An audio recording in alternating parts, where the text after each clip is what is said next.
Pemirsa, untuk mengetahui pergerakan perdagangan komoditas hingga sore ini, kita sudah terhubung bersama Diki Sutopo, analis Solid Gold berjangka. Ya, Pak Diki, seperti apa pergerakan volume perdagangan komoditas hingga sore ini?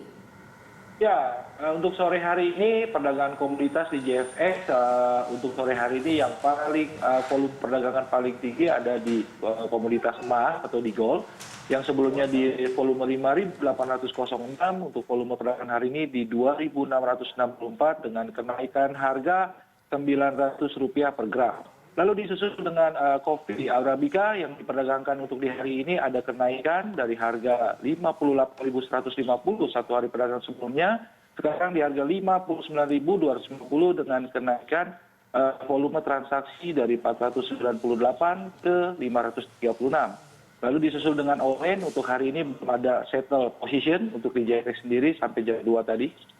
Itu Pak untuk perdagangan hari ini. Baik, ini kita lihat bahwa ada fluktuasi juga soal dolar Amerika. Bagaimana peluang emas saat ini, Pak Diki? Ya, kalau untuk di pelemahan US dollar atau pergerakan US dollar sangat mempengaruhi secara teori memang komoditas emas berbanding terbalik. Jadi artinya dengan pelemahan dolar ini menguntungkan bagi sektor komoditas emas. Nah, namun di luar daripada itu bukan hanya pelemahan di US dollar aja yang membuat pergerakan emas untuk ada terjadinya kenaikan untuk di pekan ini. Namun ada beberapa faktor yang juga mempengaruhi harga emas untuk kenaikannya di minggu ini. Yang pertama ada geopolitik, yaitu ada setelah perang dagang antara Tiongkok dengan Amerika dilanjutkan dengan adanya hubungan yang memanas antara Korea Utara dengan Korea Selatan. Ditambah lagi ada juga dari India dengan Tiongkok yang terjadi di perbatasan perselisihan kemarin.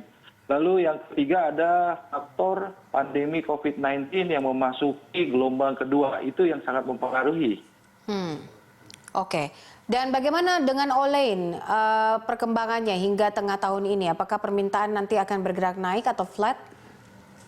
Kalau all-in saya sih optimis, apalagi melihat di pekan lalu pergerakannya cukup ada kenaikan yang signifikan dengan kenaikan harga juga pastinya. Lalu di minggu ini memang ada penurunan tipis masuk indukan di hari Senin dan Selasa ini.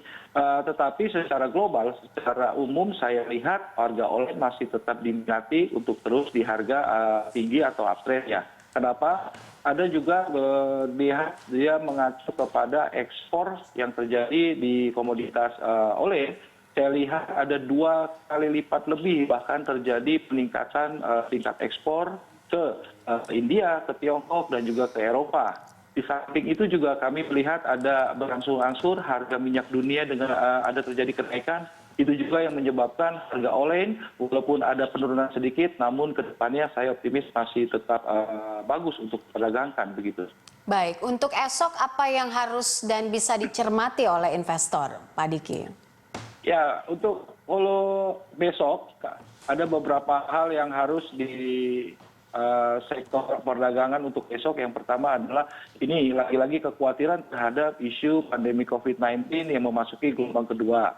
Itu yang pertama. Lalu yang kedua ada juga geopolitik tadi yang saya bilang ada beberapa hal terjadi memanas geopolitik di Asia, yaitu di Korea Selatan dan Korea Utara, lalu juga di India dengan Tiongkok. Lalu yang ketiga ada faktor-faktor data rilis ekonomi yang ada di Amerika, yaitu ada PMI dan juga ada satu lagi GDP ya. Itu juga yang mempengaruhi perdagangan untuk esok hari, Mbak.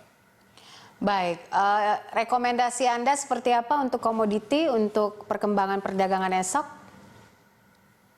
Untuk perdagangan esok, yang pertama saya merekomendasi untuk tetap di emas, yaitu karena safe haven-nya masih diminati, harga rally akan dikejar ke angka 1.800 troy ounce per dolar per troy ounce maksud saya.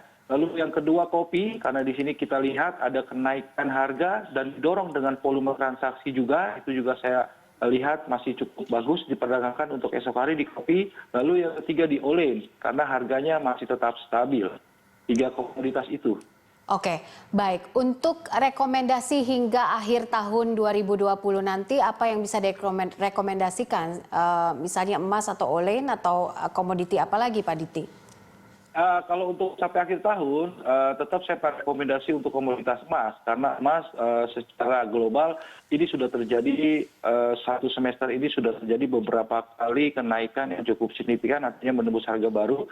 Dengan untuk di semester 2 memasuki ini juga ada beberapa diuntungkan dari sektor geopolitik secara fundamental dan juga secara US dollar ya pelemahannya itu juga diuntungkan. Lalu yang kedua di komoditi Olen, CPO ini saya yakin dengan tingkat ekspor yang tetap stabil, apalagi kalau pandemi COVID-19 ini sudah selesai, semuanya sudah dibuka, saya rasa untuk Olen sangat menjanjikan sampai di akhir tahun, begitu Mbak. Baik, terima kasih untuk informasi dan juga rekomendasinya Pak Diki Sutopo, analis dari Solid Gold Berjangka.